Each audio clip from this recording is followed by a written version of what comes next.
Sekarang pada kesempatan kali ini saya pengen ngebahas tentang surat Ali Imran ayat 159 di mana Allah Ta'ala berfirman, A'udzu billahi minasyaitonir rajim, fabima rahmatin minallahi linta lahum walau kunta faddan ghalidhal qalbi lanfaddu min hawlik fa'fu anhum wastaghfir lahum washawirhum fil amr فَإِذَا عَزَمْتَ فَتَوَكَّلْ عَلَى اللَّهِ إِنَّ اللَّهَ يُحِبُّ الْمُتَوَكِّلِينَ Sadaqallahul Azim.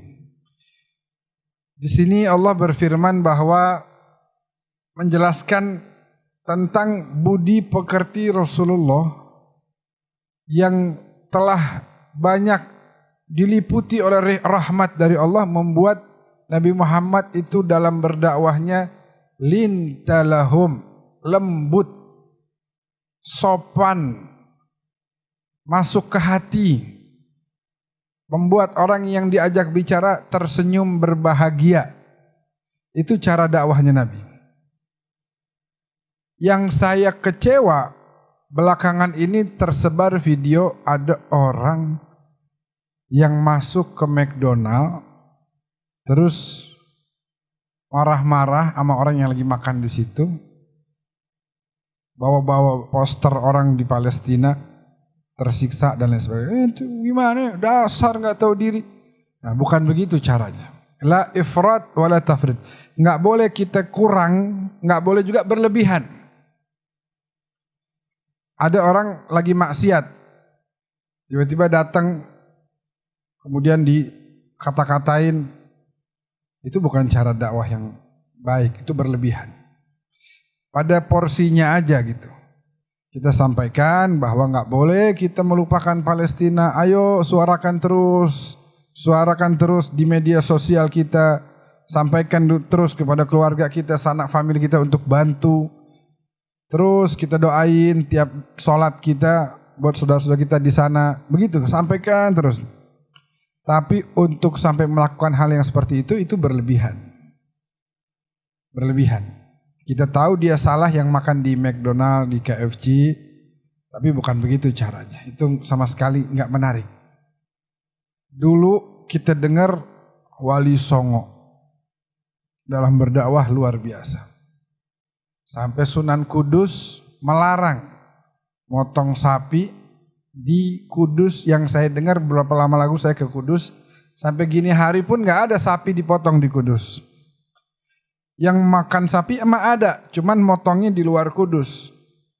Kalau kebo dipotong di Kudus, kebo boleh. Kenapa Sunan Kudus melakukan hal itu atau memberikan kebijakan seperti itu? Karena menghargai orang-orang Hindu yang saat itu memuliakan sapi. Atau kita dengar di Al-Khairat di Palu itu ada sekolah namanya Al-Khairat yang mendirikan namanya Sayyid Idrus Salim Al-Jufri. Suatu hari beliau ditanya tentang bagaimana nih kondisi orang di Palu pada demen main sabung ayam, adu ayam.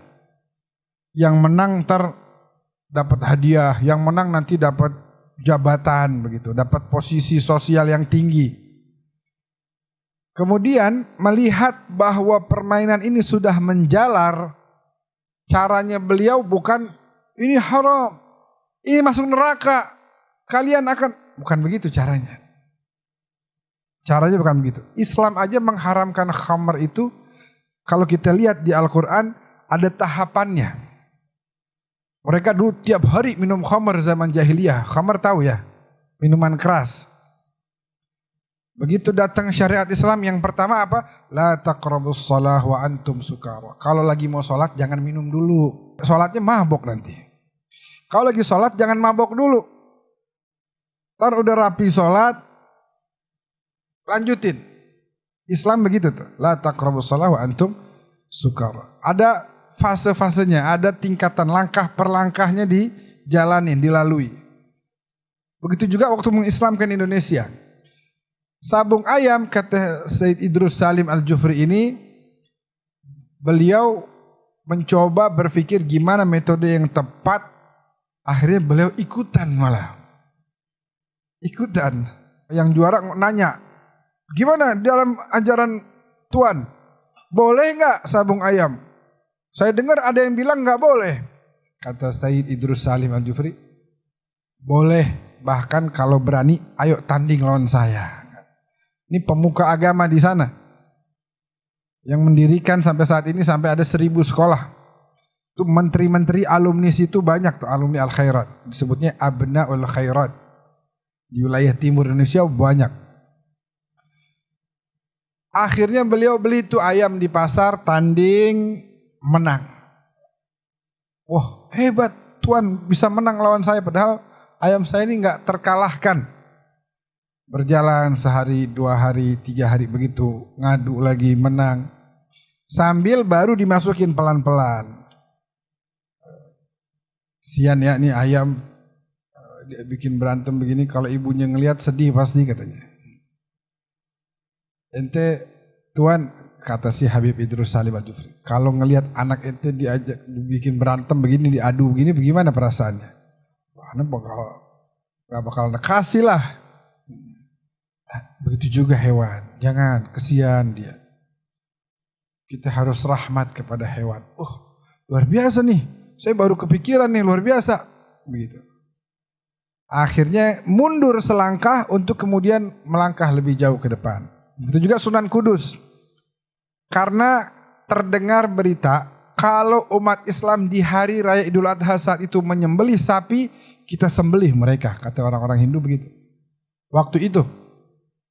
Kalau umat Islam berani nyembelih sapi, sama aja mengutarakan perang sama kita. Masih kecil, masih minoritas, pakai mau ngelawan-ngelawan yang kita muliakan. Sunan Kudus melihat hal itu mundur. Jangan potong sapi. Ada yang protes jamaahnya. Bagaimana sih Sunan? Nabi Muhammad aja nyuruh kita motong, masa ente ngelarang-larang? Kata Sunan Kudus, ini fatwa dan harus dijalankan. Gak boleh ada yang melanggar fatwa ini. Saya melarang. Yang udah beli sapi balikin. Gak jadi potong. Gak boleh potong kambing atau kebo. Dan akhirnya dengan kebijaksanaan yang luar biasa membuat orang sekitar menjadi tertarik.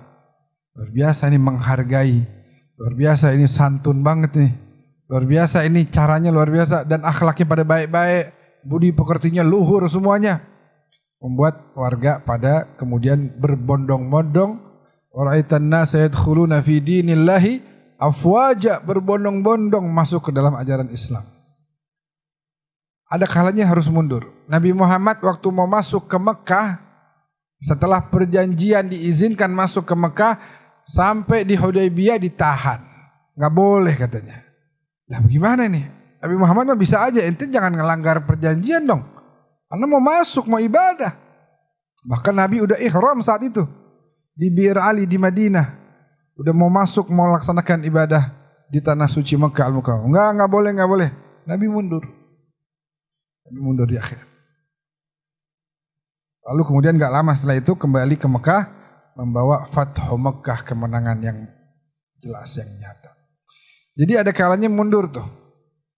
Nah, begitu juga kita dalam menghadapi orang-orang yang masih teka nih pada makan McDonald. Jangan kita kata-katain, dia makin, coba lihat tuh berapa waktu lalu ada satu anggota dewan lagi umroh, minum Starbucks, gelasnya diambil begini, terus difoto sama dia, itu gelas lambang Starbucksnya ngalangin Ka'bah. Ka'bahnya ketutup. Dia minum tuh, alhamdulillah habis umroh, minum kopi enak banget, kata dia. Kata dia begitu. Nah, modelan yang kayak begitu, jangan dihujat. Nasehatin boleh. Nggak baik. Ini kita sama aja membantu orang-orang Zionis menyerang saudara-saudara kita sendiri. Nah, tapi saya lihat soalnya tuh, saya komen juga di situ. Saya komentar dan dibalas oleh banyak sekali netizen. Kita memberikan nasihat. Dia bilang misalnya, lah lu pada belagu lo, Oh, ngelarang-larang, emang di rumah lo udah nggak ada produk-produk yang mendukung Zionis? Saya bilang, Mbak mohon maaf, di rumah saya udah nggak ada. Jangan disamakan gitu. Jangan kalau Mbak di rumahnya ada terus di rumah semua orang juga ada. Nggak begitu. Mungkin Mbak masih pakai, kita udah nggak pakai. Tapi begitu saya lihat ada yang caci maki, menghina, akhirnya dia malah makin apa namanya? Makin jadi dia. Oh, gitu. Nah, falidzalik Rasulullah caranya begitu. Fabima rahmatin minallah. Nah, begitu juga orang-orang yang misalnya ada yang makan McDonald, apa nasehatin. Bukan digituin caranya. Wah, gini. Dia makin apa sih ini caranya? Kok begini? Kok saya dipersekusi begini? Kok saya didatengin terus diteriak-teriakin begini? Ini apaan? Orang salah, nasehatin. Begitu juga Nabi, fabima rahmatin minallahi lintalahum. Kamu lemah lembut kepada mereka. Makanya orang pada tertarik sama ajaran Nabi.